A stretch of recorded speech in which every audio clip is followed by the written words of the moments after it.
may we have your directive lang doon sa nangyari kay Pastor Kibuloy, sir? No comment mo. Ay.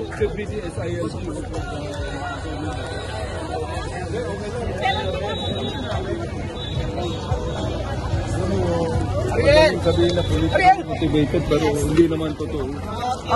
Sir, sorry, politically motivated, sir? Ha? Politically motivated daw. Sa kanila. What do you want to tell them, sir? Those people who are telling na politically motivated tong kay Pastor Kibuloy. The law must take its course. Walang Okay, the law must take its course.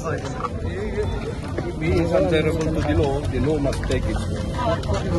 Meron namang process dyan. Okay.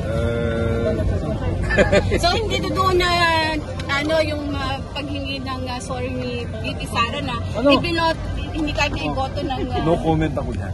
Okay, salamat, sir.